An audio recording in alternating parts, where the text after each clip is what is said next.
자, 그럼 방금 전 영상에서 우리는 여기 index.html, 루트의 index.html에서 week2로 들어가 가지고요. week2로 들어가서 스케치 1번에 해당하는 문서를 직접 만들고 그 다음에 기본적인 내용을 한번 쭉 작성을 해봤어요. 여기까지가 이제 제가 해본 거고, 일단 이제 우리는 실제 수업 내용과 일치하는 걸로 이제 수업 내용을 해설을 하면서 들어가 보도록 하겠습니다.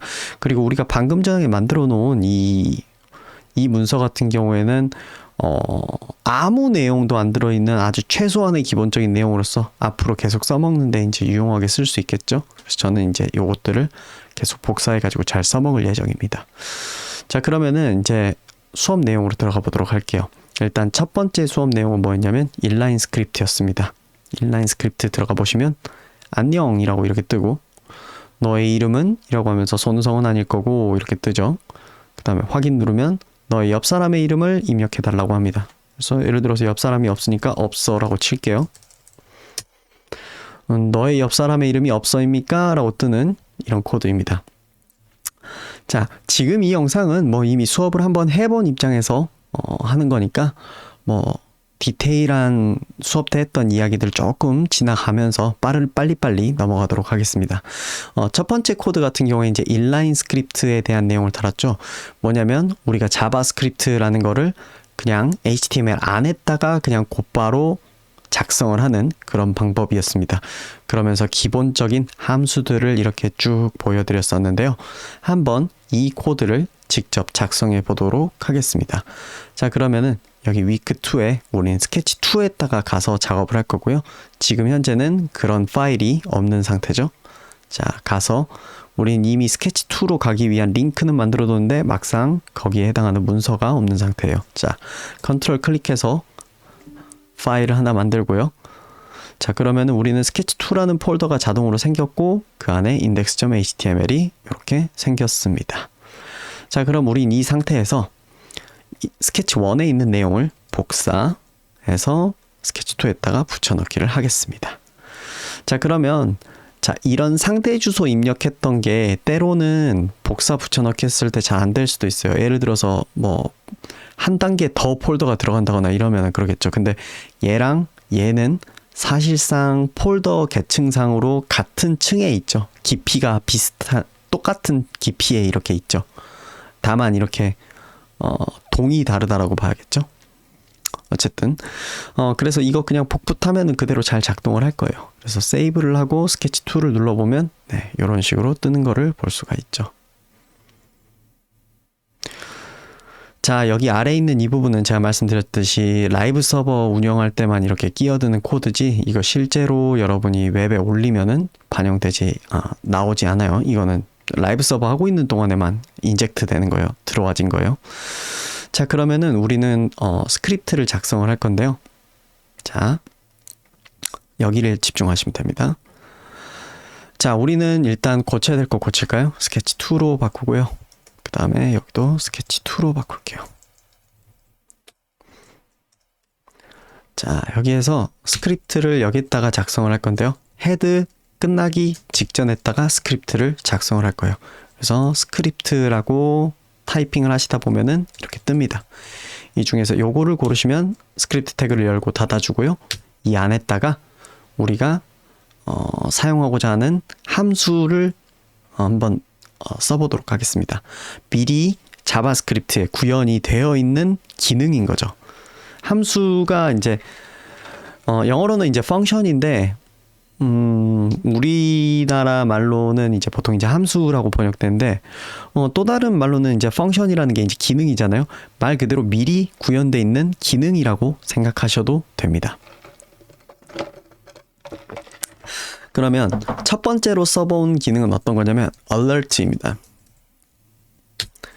그래서 alert하고 제가 오늘 수업 때도 말했죠. 괄호 열고 괄호 닫고 이렇게 해야 된다. 함수를 쓸 때는 이렇게 쓰는 겁니다.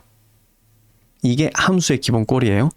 앞에 함수 이름을 적고 괄호를 열고 닫아주고 이 안에 이제 필요한 데이터들을 넣어주는 거죠. 함수를 작동시키는데 필요한 데이터를 넣어주는 건데 개수가 정해져 있기도 하고 안 정해져 있기도 하고 뭐 그렇다고 말씀을 드렸습니다.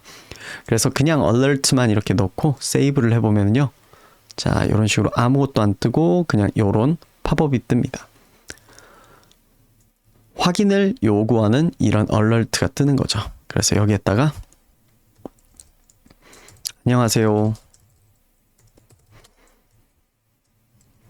하면은 안녕하세요가 이런 식으로 나옵니다. 이런 기능이 alert고요. 그 다음에 두 번째 우리가 또 써볼 기능은 이제 어떤 거냐면 prompt였습니다.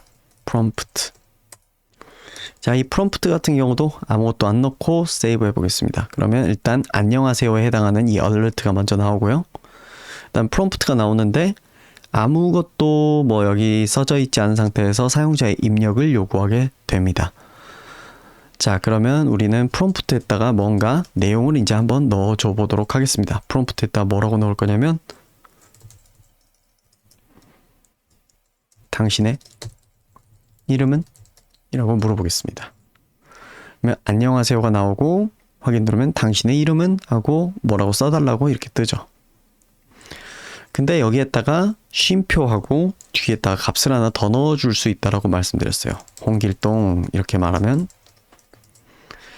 안녕하세요. 당신의 이름은? 하고 물어보는데 기본값에 해당하는 거가 들어가져 있게 됩니다. 그래서 우리는 아무것도 안 넣어도 작동한다는 사실을 확인을 했고요. 하나의 데이터를 넣어주면은 그 데이터가 여기에 어떤 질문이나 여기에 이제 뜨는 텍스트로서 이제 나오고요. 그 다음에 두 번째로 또 하나를 더 넣어주면은 그게 기본값의 역할을 한다는 거를 확인할 수 있었습니다. 그래서 확인을 누르면은 자, 이제 끝나는데 자, 마지막으로 이제 confirm입니다. 자, 이제 이 confirm 자리에는 아무것도 안 넣고 해보도록 하겠습니다. 그러면 세이브를 했더니 안녕하세요 뜨고 당신의 이름은 홍길동 이렇게 뜨죠. 확인 누르면 네, 이렇게 아무것도 아닌데 이번에 alert랑 차이는 뭐냐면 alert는 확인만 떴죠. 얘는 확인과 취소가 뜹니다. 자, 그러면 이제 confirm에는 뭐뭐를 넣을 수 있는지 한번 해보도록 합시다. 당신의 이름이 맞습니까? 하고 이렇게 물어보는 걸 할 건데요. 자, 정확히 어떤 걸 하고 싶냐면 여기서 여기서 사용자가 입력해준 그 이름이 맞습니까? 라고 물어보는 걸 하고 싶습니다. 그러면 여기서 들어온 데이터를 받아줄 메모장, 즉 변수가 필요해요. 수업 시간에 다뤘죠? 자, 그래서 변수를 여기에 만들 겁니다. let 변수를 만드는 법은 let 그 다음에 적절한 이름을 지어주는 게 좋다 그랬죠? 여러분이 나중에 봤을 때 알 수 있는 이름인 게 좋아요. 이런 걸로 만들면 이게 뭐 하는 변수였지? 라고 여러분이 봤을 때 알 수가 없잖아요. 그래서 이런 식으로 이름 짓는 건 좋지 않습니다. 그렇지만 작동한다라는 거를 보여드리기 위해서는 한번 해볼게요. 자, 그래서 여기에다가 AAAA 네 개만 쓸게요. AAAA에 요 내용을 집어넣으면 여기에 이제 저장이 돼 있게 되겠죠. 자, 아까도 말씀드렸죠. 수학처럼 좌변, 우변 바꿀 수 있는 그런 개념의 는이 아니라고 그랬어요. 여기서 는은 같다가 아니라 좌변에다가 우변의 값을 집어넣는다 라고 하는 게 프로그래밍에서 의미라고 그랬어요. 그래서 마치 수학처럼 뭐 이런 개념이 아니라고 한번 말씀드렸습니다. 프롬프트는 AAAA 이렇게 해서는 안 된다. 같은 의미도 아닐 뿐더러 위와 아래가 같은 의미도 아닐 뿐더러 이거 완전히 잘못된 겁니다. 자, 그래서 컴퓨터에서 코딩에서 는은 같다가 아니라 오른쪽에 값을 왼쪽 변에 있는 여기에다가 집어넣는다예요. 자, 그래서 당신의 이름이 플러스 하나 둘 셋 넷 맞습니까?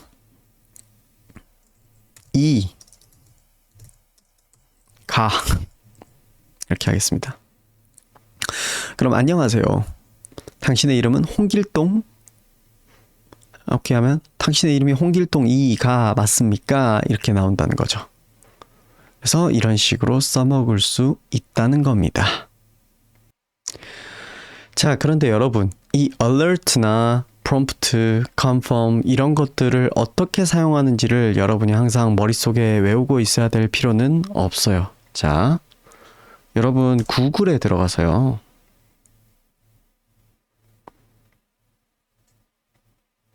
여기에서 alert를 JS 이렇게 치면은 이게 뜹니다. 모질라 재단이라고 하는 곳이 있어요. 여기에 보면은 windows.alert, web API, MDN 이렇게 써져 있죠. MDN은 모질라 뭐의 약자였더라?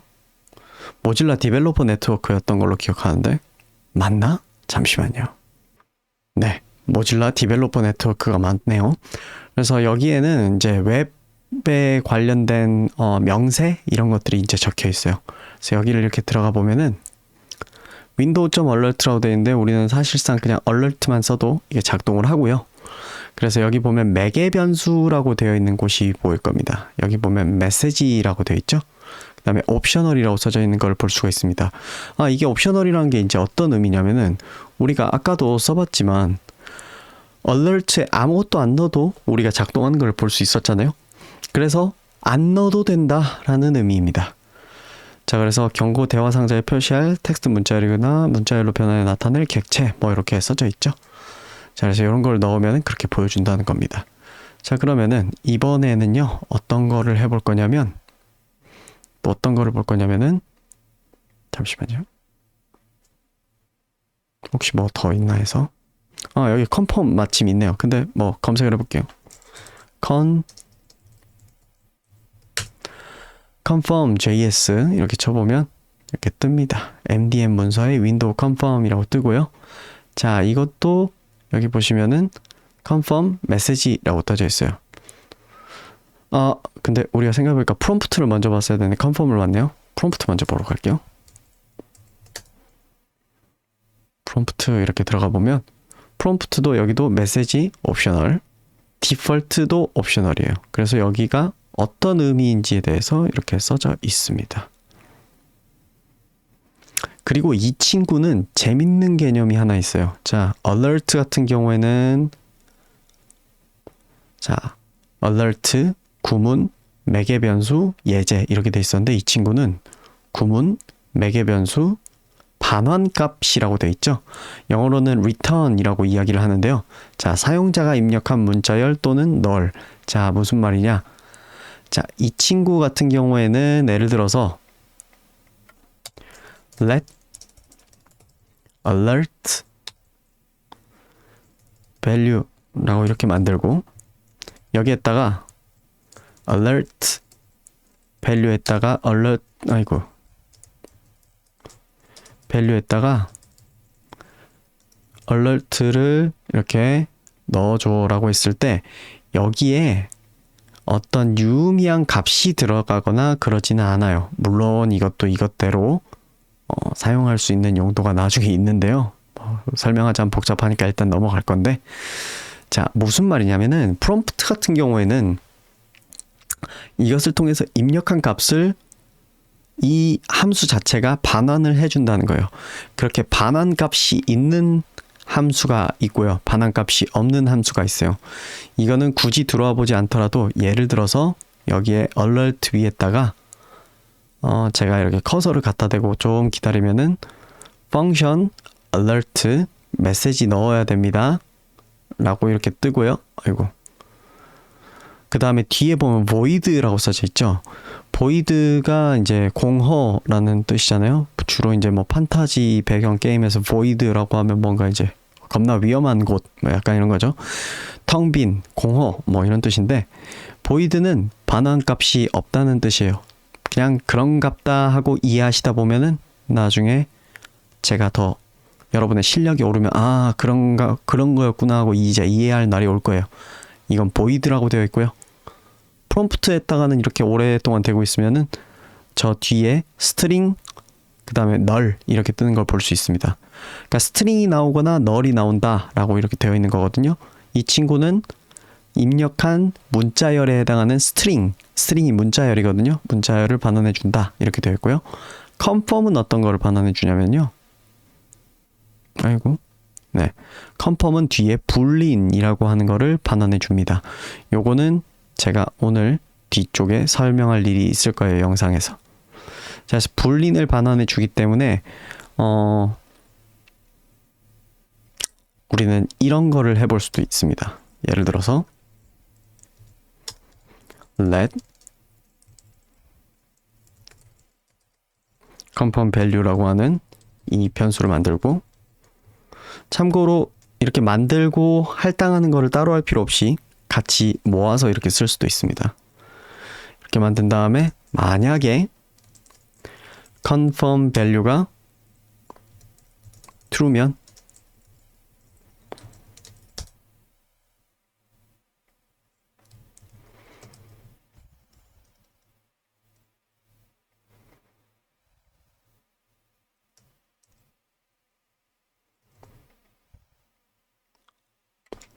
환영합니다.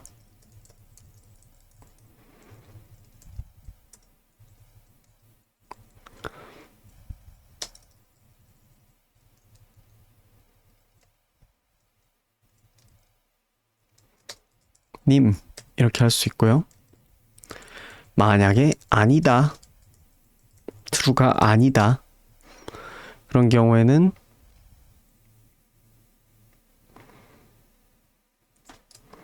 다시 이 과정을 반복할 수도 있는데, 이제 이거 루프 돌리는 거는 나중에 뭐 말씀드리도록 하겠습니다. 다시 물어보고 뭐 이 과정으로 이렇게 갈 수 있겠죠.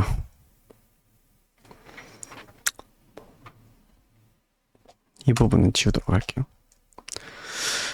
자, 그래서 이렇게 만들어 놓으면 이제 이게 어떻게 작동하냐, 이제 세이브를 해보면요, 새로 고침하면은 안녕하세요, 당신의 이름은 뭐예요? 하고 이렇게 물어보죠. 여기서 확인 누르면 당신의 이름이 홍길동이 맞습니까? 물어보는데 취소 누르면은 네, 환영합니다, 이게 안 뜨고요. 새로 고침해서 당신의 이름 홍길동 확인 맞습니까? 얘를 누르면 환영합니다, 홍길동님까지 이렇게 가게 되죠. 이런 식으로도 사용할 수 있다는 겁니다. 그래서 alert는 반환해 주는 게 없으니까 나중에 변수에다 할당해 가지고 뭐를 할 수 있는 게 없지만, 반면 프롬프트 같은 경우에는 사용자가 입력해 준 거를 이렇게 변수에다 집어넣을 수 있고 나중에 써먹을 수 있고, 그 다음에 confirm value 같은 경우, confirm 같은 경우도 여기서 얘를 눌렀냐 아니오를 눌렀냐를 여기다가 받아놓고 true냐 false냐를 가지고서 우리가 이런 식으로 할 수 있다는 겁니다. 자, 이건 약간 수업 시간에 배운 거를 조금 더 초과해서 추가적으로 한번 말씀을 드려봤습니다. 자, 그러면 여러분은 이렇게까지 해가지고 기본적인 자바스크립트 코드를 한번 작성을 해본 거고요. 자, 여기 아래에다가 여러분 팁을 조금 더 드릴게요.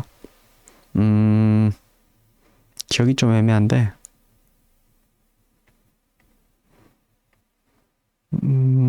이그젬플에 저도 아직 저 구문 부분이 기억이 잘 안 나는 게 있어서 잠깐 보러 가야 될 게 있어요. 데이터 라인이군요. 자, 여러분이 작성한 코드에서 여기 이제 아래 보여주는 거에서 특정 부분을 강조하고 싶다. 예를 들어서 14번 줄부터 22번 줄을 강조하고 싶다. 그러면은요, 여기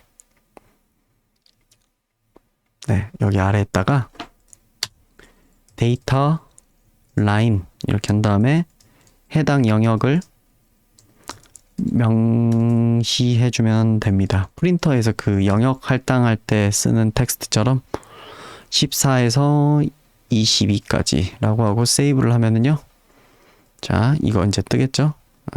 예 하면은 네, 여기 이 부분이 이렇게 강조가 되어 있는 거를 볼 수가 있습니다. 뭐 의무는 아닌데요, 해주면은 뭐 유용하게 써먹을 수 있지 않을까 라고 해서 말씀드린 겁니다. 자, 그럼 여기까지 해가지고 우리 첫 번째 예제였던 인라인 스크립트에 대해서 우리가 직접 해보는 과정을 쭉 한번 거쳐봤습니다.